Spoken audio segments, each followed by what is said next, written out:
ना फटाफट शुरू कर दो तुम, क्योंकि 21,700 जैसी कोई भी चीज ना हमारे दिमाग में थी ना कम्युनिस्ट स्वीकार करेंगे। कल आपकी शिकायत रही थी साथियों कि भाई मीडिया के अंदर आप क्यों नहीं बोल पाए। सच बात ये है कि भाई हमें भी उस चीज का झटका लगा था एकदम से कि हमारे साथ इन्होंने किस नीचे के स्तर की बात कर दी। इतने 22 दिनों के बाद इन्होंने इतने नीचे के स्तर की बात कर दी कि 21,700 ले लो। उसके बाद हम सोच रहे थे कि हम साथियों को मतलब ना टाइम तो मिलता नहीं, जैसे ही वो मीटिंग का गेट है उससे 10 कदम चलते वो माइक लेके खड़े रहते हैं, टाइम नहीं मिल पाता जी। और सिचुएशन ऐसी थी कि जवाहर यादव के साथ इसलिए जाना पड़ा, कभी ये कुछ ना कहते मीडिया के अंदर, क्योंकि वो पहले मीडिया के अंदर प्रेस कॉन्फ्रेंस करके कोई ना कोई ऐसी बात कह देता था। मैं बोला कि इसके साथ चलते हैं, अगर इसने ऐसी वैसी बात बोली तो उसी टाइम हम इसको बीच में टोक देंगे। वो उस चीज का कारण था साथियों। अब हमारा सरकार ये सोचने लग रही है कि समय के साथ इनको काटते चले, समय के साथ काटते चले।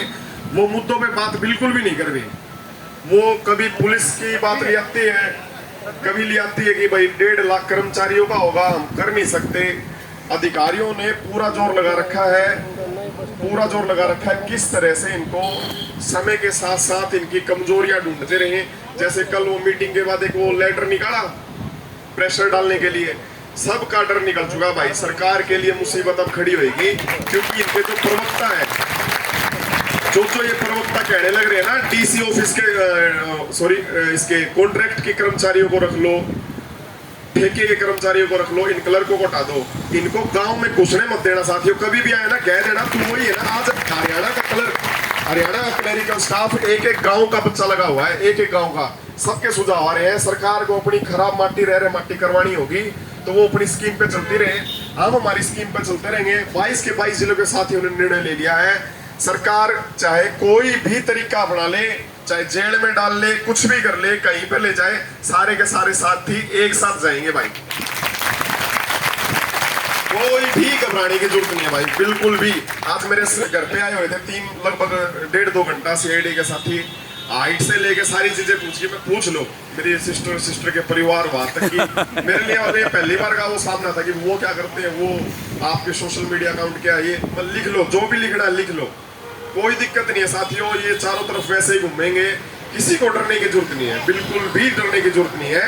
अपन आदमी है, ये बहम निकाल दो, सरकार हमें खाना दे रही है, सरकार को बहम हो रहा है कि हम इनका रोजी रोटी दे रहे हैं। वो बहुत बड़ा बहम है। जब अहंकार के अंदर ये बहम होता है ना, तो उसकी मतलब ये मान लो विनाश काले विपरीत बुद्धि हो जाती है। तो सरकार की वो बुद्धि शुरू हो चुकी है।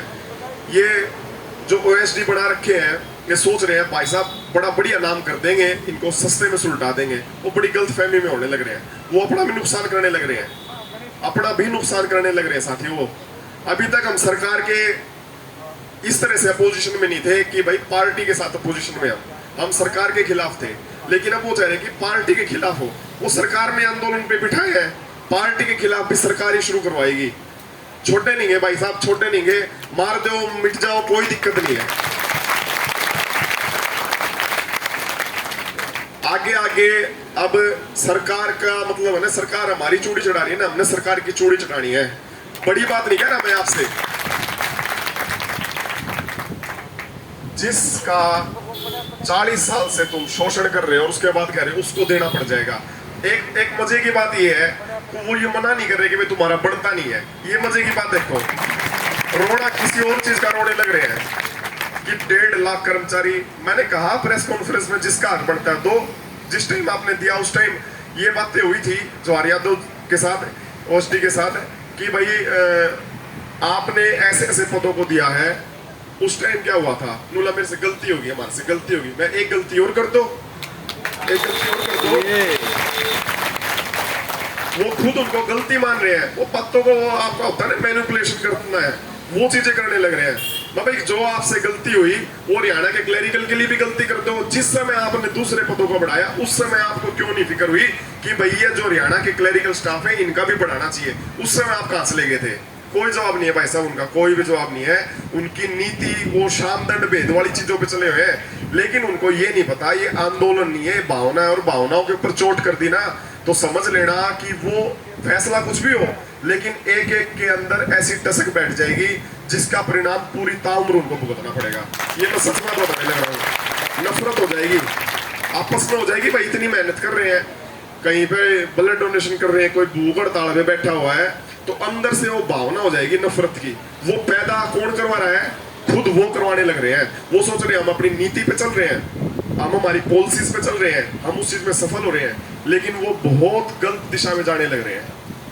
वो बहुत गलत दिशा में इसलिए जा रहे हैं क्योंकि ये आंदोलन अब एक भावना और परिवार का रूप ले चुका है, जिसके अंदर सारे के सारे मिलकर एक साथ एक परिवार की तरह बैठे हो। मौका हम भी नहीं दे रहे उनको कोई ऐसी गतिविधि का जिससे हमें कोई उंगली उठा सके। अब भावनाओं के ऊपर वो ठेस करेंगे ना, चलो ठीक है भाई, तुम किसी न किसी स्तर पे जीत जाओगे, तुम्हारी पॉलिसी से, तुम्हारे उससे पावर से कोई ना जीत जाओगे, लेकिन एक जगह तुम जरूर हारोगे। वो समीक्षा हम भी करके दिखा देंगे उनके साथ। सारे मिलके बैठेंगे, कोई दिक्कत की बात नहीं है। बुरे से बुरा आदमी आदमी के साथ ही कर सकता है, प्रकृति तो नहीं कर रही, इसलिए प्रकृति के साथ लड़ाई नहीं है, आदमियों के साथ लड़ाई है। वो सरकार जो है वो आदमी है, कोई दिक्कत की बात नहीं है साथियों। सारे हौसले बुलंद है सारे साथियों के, और सरकार के अब हम बिल्कुल खिलाफ होकर लड़ेंगे। ये भाई आज से घोषणा कर दो कि सरकार के बिल्कुल खिलाफ होकर लड़ेंगे। कोई भी इनका मंत्री कोई भी हो, साफ तौर पे कह देना बाइकआउट है भाई। जिस पद के बारे में आप सोच नहीं रहे, जिसने इतना शांतिपूर्ण आंदोलन चला रखा है, उसके बारे में आप बिल्कुल भी नहीं सोच पा रहे। एक छोटी सी डिमांड है क्लैरिकल पद की, उसको इतना बड़ा जग जाहिर बना के, इतना बड़ा उन्होंने खड़ा कर रखा है। ये सारी चीजें हमारे साथ साथ अब जेई भी हड़ताल पे बैठने लग रहे। मैंने तो रिक्वेस्ट करी है भाई, देखो आपने पहले भी बढ़वाया वेतनमान, पहले भी आपके आंदोलन हुए, कभी भी क्लैरिकल वर्ग ने आपके बीच में आकर आपकी मुहिम के अंदर ये चीज शुरू नहीं की। कृपया करके थोड़ा सा वेट कर लो। ये सारी चीजें करने लग रहे हैं हम सारी चीजें करने लग रहे हैं।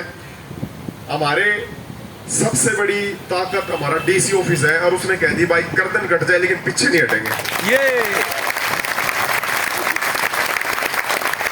तो चिंता की कोई बात नहीं है साथियों। आंदोलनों के ऐसे रूप होते हैं, ये मान लो अपनी सेकंड स्टेज है।